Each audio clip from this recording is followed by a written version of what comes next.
SEP Fanfic Readings presents Finding Hermione by ebookdragon. Chapter 23. The Reluctant Reunion. December 23rd. Draco was startled awake by Hermione sitting bolt upright. The silk silver sheets pooled around her waist, affording Draco a very nice, if groggy, view of the glorious expanse of her back. "What is it?" he asked sleepily. "It's gone," she said, looking over her shoulder at him with a bewildered expression. Draco sat up, rubbing the sleep from his eyes.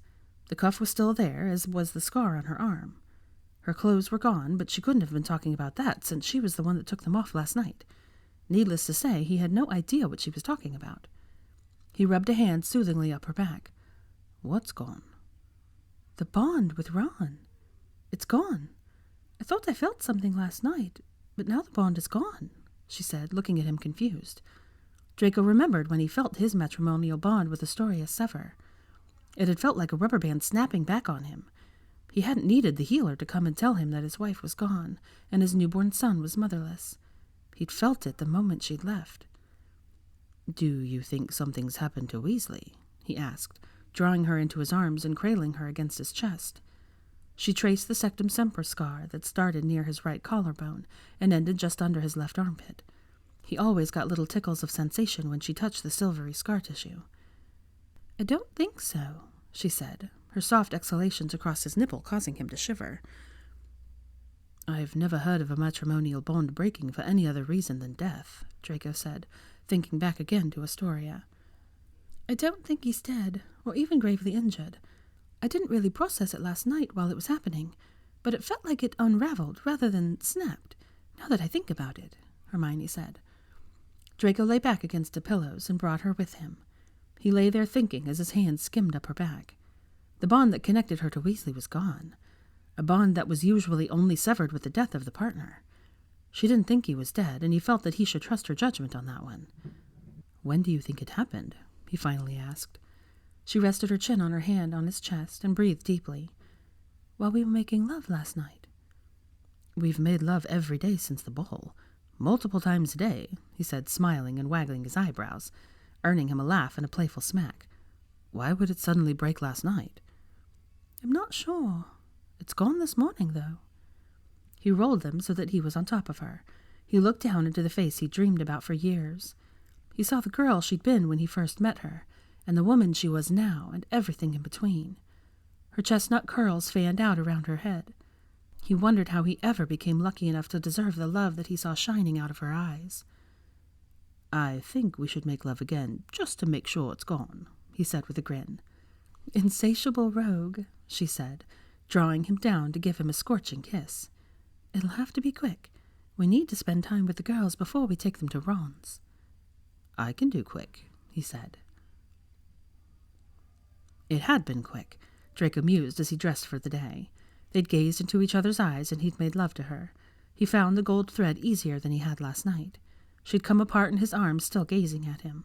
He'd had to rest his forehead against hers when he came to keep from severing the connection. "You're not married to him anymore, are you?" Draco asked as Hermione came into the closet to get dressed. "Magically, no," she answered, looking over her shoulder at him as she pulled her undergarments from a drawer. "What does that mean?" he asked from the bench, tying his boots. "Legally, I'm still married to him. As far as the ministry is concerned, we're still married," she said, handing him her undergarments and going to pick out her outfit for the day. "Okay, I don't understand. It's literally called the Ministry of Magic. How can they still recognize a marriage that isn't bound by magic?" Draco asked, looking down at the knickers clutched in his hand, black with gold lace today. She came over to him with a pair of dark jeans and light gray sweater, and a black camisole draped over her arm. He took the clothes from her and handed her knickers to her. She sat on his knee and started dressing. "I guess there's a choice when you get married if you want to do the binding or not. It seemed romantic when we got married, but now I wonder what the point was. It didn't stop him from cheating," she said. Draco rubbed her back soothingly. He knew Hermione hated it when she didn't understand something, and for all her talk, he knew she didn't understand why the bond broke. "Let's get down to breakfast. We can worry more about this later," he said, taking her hand and leading her from the room. The children were arguing when they walked into the dining room. Well, Scorpius and Minerva were arguing. Rose was shouting at them to stop arguing, which caused them to argue louder to be heard over Rose. "What in the world is going on in here?" Hermione asked, looking at the three children. "I just want to fix my own breakfast," Minerva cried at her mother and stomping her foot in frustration. "I told you I would get it for you," Scorpius said to her, just as obstinate. They looked like they were going to start arguing again. Rose put her hands over her ears and looked ready to burst into tears. "Scorpius, take Rose over and fix a plate for her, please," Draco said to his son. The two walked over to the buffet, and Scorpius started dishing oatmeal into a bowl for Rose. Hermione looked at Minerva, who looked to be about ready to burst into tears herself.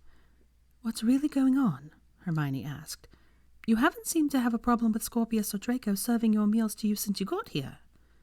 Minerva looked at the ground, her curly red hair covering her face, and then Draco heard a distinct sniffle come from her.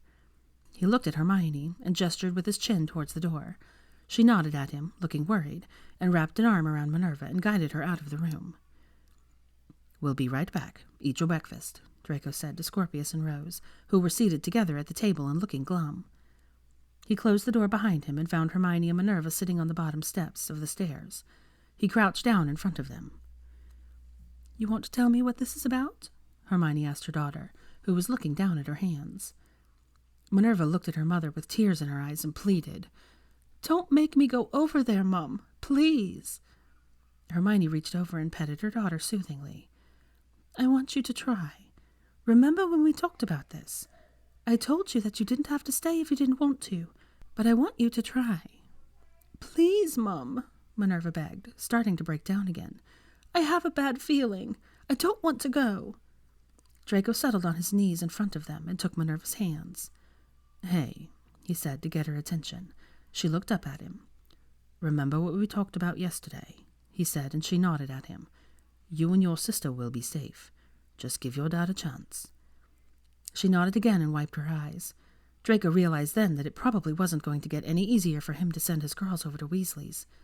It took all he had to convincingly reassure Minerva. "Are you ready to go get some breakfast?" Hermione asked Minerva, hugging her daughter. "Yeah, I'm starving," Minerva said. Draco stood and held a hand out to Minerva, pulling her up and giving her a quick hug before sending her back into the dining room. He held his hand out again, pulled Hermione up, and wrapped his arms around her. He nuzzled her neck, seeking her comforting lavender and jasmine scent. They watched from the open doorway as Minerva walked over to Scorpius. She said something to him. Then Scorpius stood up and hugged her. He pulled her chair out for her and had her sit down while he walked over to the buffet. "I'll be in a second," Draco said, guiding Hermione to the door. Hermione looked at him curiously, but walked into the dining room after Minerva. Draco turned and walked into his study. He shut the door quietly behind him. "Topsy, Turvy," he called to the empty room. Twin house elves popped into the study in matching sturdy black pillowcases with the Malfoy seal embroidered on them. They both bowed to him. Their matching toffee-colored eyes looked up at him expectantly. Turvy addressed him. "Master Draco has called us." The only way Draco knew it was Turvy was the left ear that was downturned slightly at the tip. Draco had accidentally hit it with his broomstick when he was 4, and the ear had curled down permanently. "Yes, thank you for coming so quickly," Draco addressed the elves. "You'll be going over to the Weasley Brown house today with Minerva and Rose. I know that Hermione and my mother have already given you your instructions, and I know that you will do a good job watching over them." He paused and looked at each elf seriously. "They're my girls. I want you to stick to them like glue, and if you think for 1 second that they're in any danger, no matter how small, I want you to get them out of there. I don't care who you have to stun to do it." The elves nodded solemnly at Draco. "We will protect the Misses Minerva and Rose with our lives if necessary," Topsy intoned seriously. Tears stung Draco's eyes at the thought of losing either of the two house elves if something went wrong. He knew that if necessary, one would sacrifice themselves so that the other could get the girls to safety. He placed a hand on each of their tiny shoulders. "Thank you," he said hoarsely. "I'm sure it won't come to that, but thank you for watching over them." Draco cleared his throat and dismissed them. "Tansy is in the kitchen if you'd like to go visit with her until it's time to leave." The beloved elves bowed and left the room with a pop. Draco cleared his throat again, trying to get rid of the frog that seemed to have lodged itself there. He left the room and made his way back to the dining room. It was odd to find them all sitting in a row. Scorpius had chosen to sit by Rose, while he and Hermione were out in the foyer talking to Minerva. When Minerva came back to the room, she chose to sit on the other side of Scorpius, rather than take her usual place at the table. Draco went down the line, dropping a kiss on everyone's forehead and good morning before he went to the buffet to fill himself a bowl of oatmeal. He sat down and found a steaming cup of coffee sitting in front of him.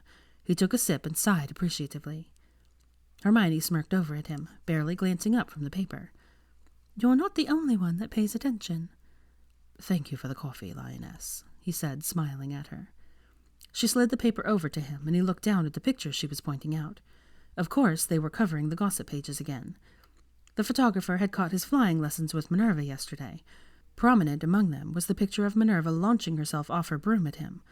Photos of Hermione, his mother, Rose, and Scorpius shopping in Diagon Alley were also present. George Weasley had his arm around Scorpius in one, no doubt whispering mischief in his ear. "That's new," Draco said, studying the picture.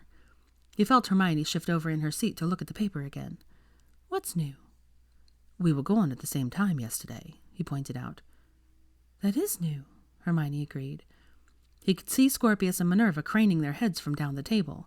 Even Rose was starting to look interested, no doubt wanting to be like the other children. He took the section out and gave it to Hermione. The paper was passed between the children. 9 o'clock came all too quickly for Draco's liking. Scorpius was left with Tansy, while Draco and Hermione took Minerva and Rose to visit their father. They all stepped out of the flue into the comfortable-looking living room. Draco remembered the floral-patterned couch from the last time they'd come here to retrieve Rose from the Weasley clutches. Weasley sat on one of the overstuffed lavender armchairs. Looking around the room, Draco noticed that Lavender Brown seemed to have decorated her room in lavender, purples, and cream.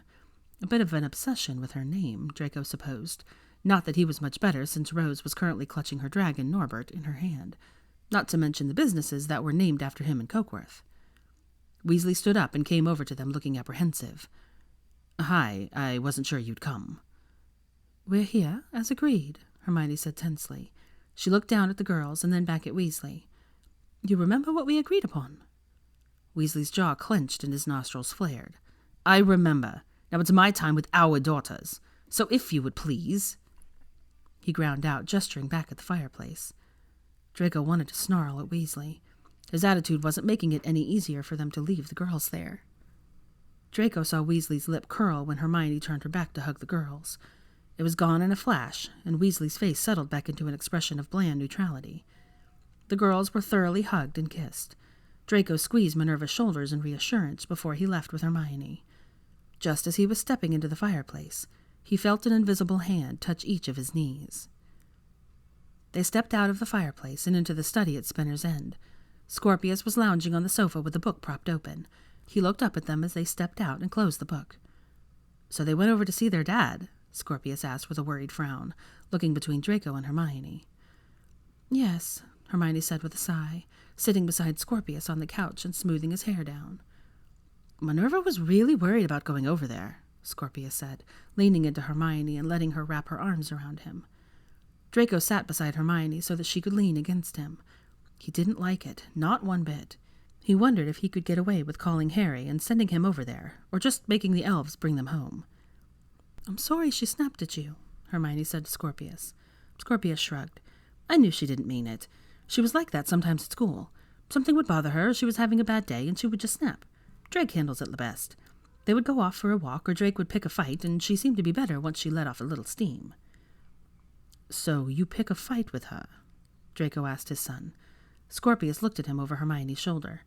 "Yeah, I was hoping it would work, but it seemed like it just upset Rose more than anything, and then we started arguing about that." "Was she like that often?" Hermione asked. "No, just every once in a while. One was after we were shown the paper the day after school started. Drake walked around with her for hours. Then she had a huge fight with Drake after one of the flying lessons with Madame Hooch. After that, it was just pretty random.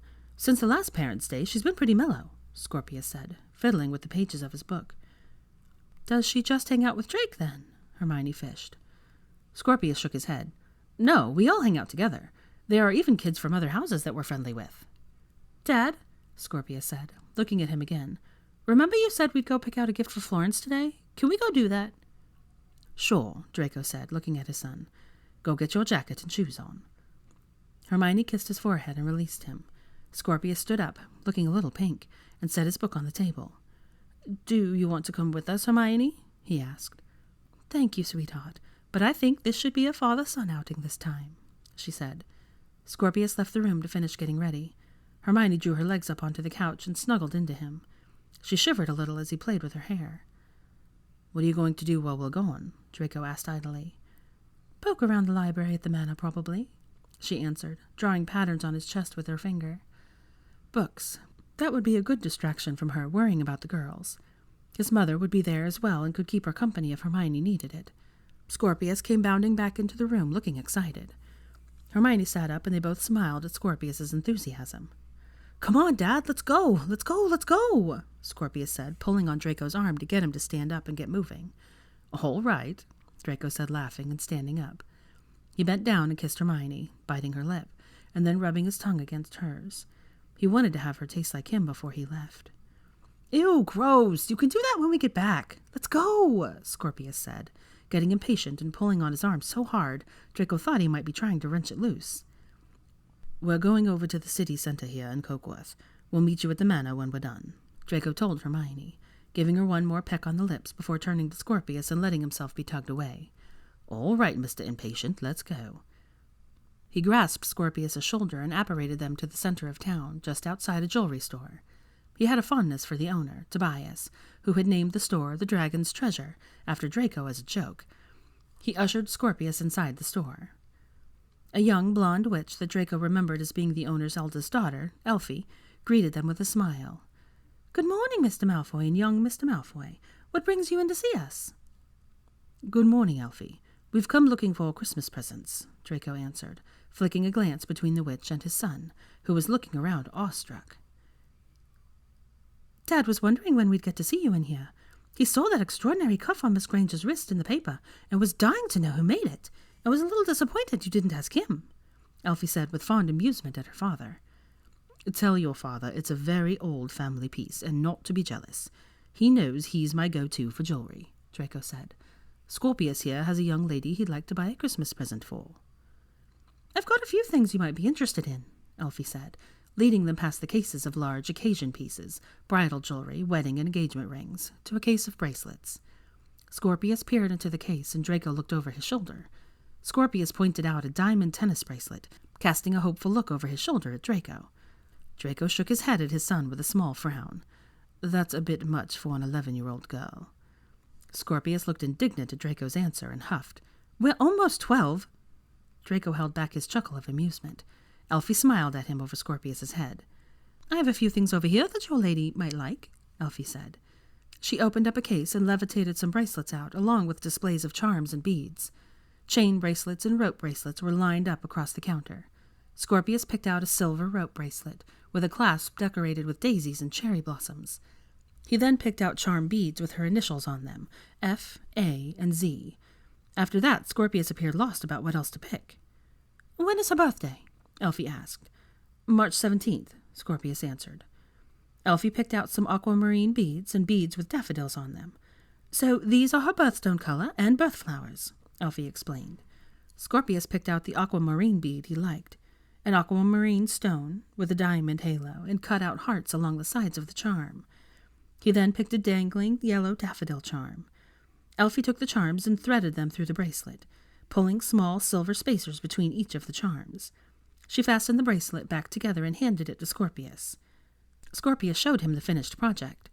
Well, Dad, what do you think? He asked excitedly. I think it's perfect, Draco said. This was one of those times he wished Astoria were watching so that she could watch her son pick out a gift for a girl for the first time.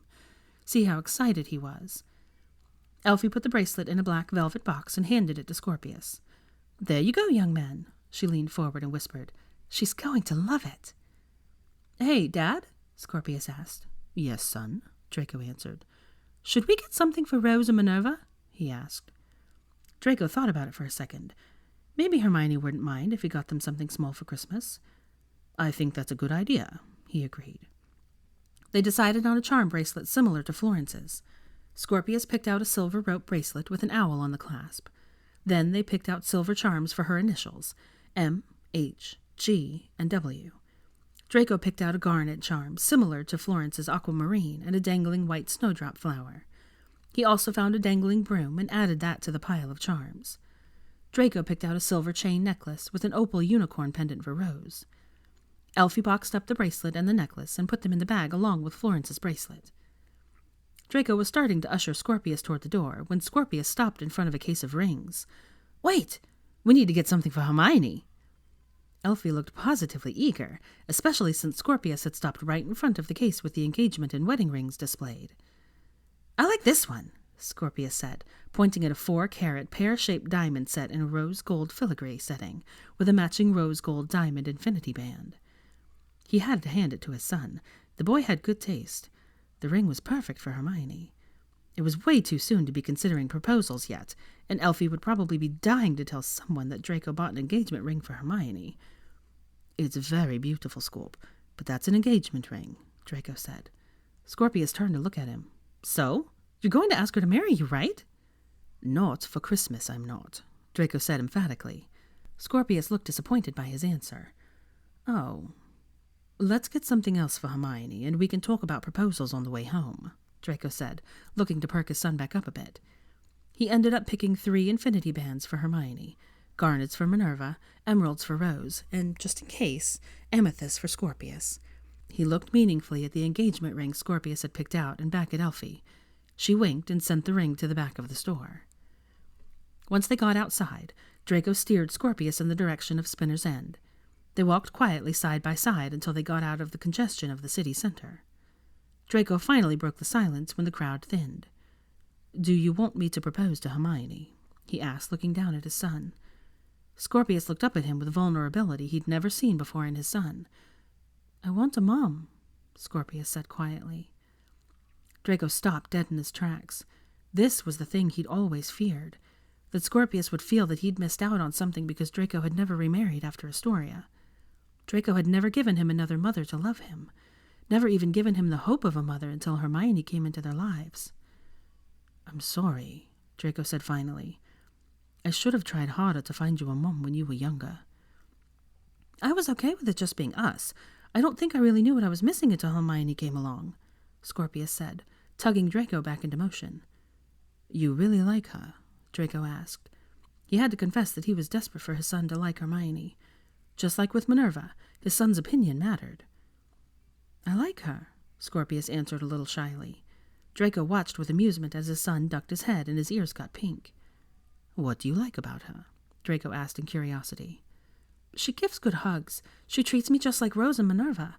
She doesn't seem to care that I'm not hers," Scorpius answered easily. Then his whole face turned red as he continued quietly. "She's soft and warm, and she smells good, and she's really pretty." Then his son turned to face him, and Draco stopped and looked down into his son's earnest face. "And she makes you really happy. You don't seem sad or lonely anymore." Hermione's brand of love was addictive, Draco knew. She wasn't the type to hold anything back. She loved with everything she had. Weasley was a fool to throw that away. He hadn't realized his son caught on to the times when he struggled to overcome his past. He tried to hide the struggle he felt at times when his past actions haunted him. Loneliness would engulf him when he would remember Astoria's words when he struggled with his guilt for his actions during the war early on in their marriage. He could still remember her soft, cool voice lapping around him like the gentle waves of a lake. "You can't change the past. You can only atone for your actions. Forgive yourself for what you did to survive, and do better next time." Hearing her voice in his head didn't hurt like it used to. "So, if I were to propose to her, you'd be all right with that?" Draco asked slowly. "You'd be all right with Minerva and Rose being your stepsisters?" "I think so," Scorpius answered with a shrug, trying to look indifferent. But Draco caught the grin that burst out on his son's face. "I'm glad you like her," Draco said, looking down at his son. "I'm not going to propose anytime soon, though," Draco cautioned. "Why not?" Scorpius asked, kicking a rock down the sidewalk. Draco rubbed the back of his neck, searching for the right words. "It's still really soon. There's also you kids to think about." "Well, you've got my vote," Scorpius said. Draco ruffled his son's hair, much to his son's annoyance. "You're a good kid. You know that, right?"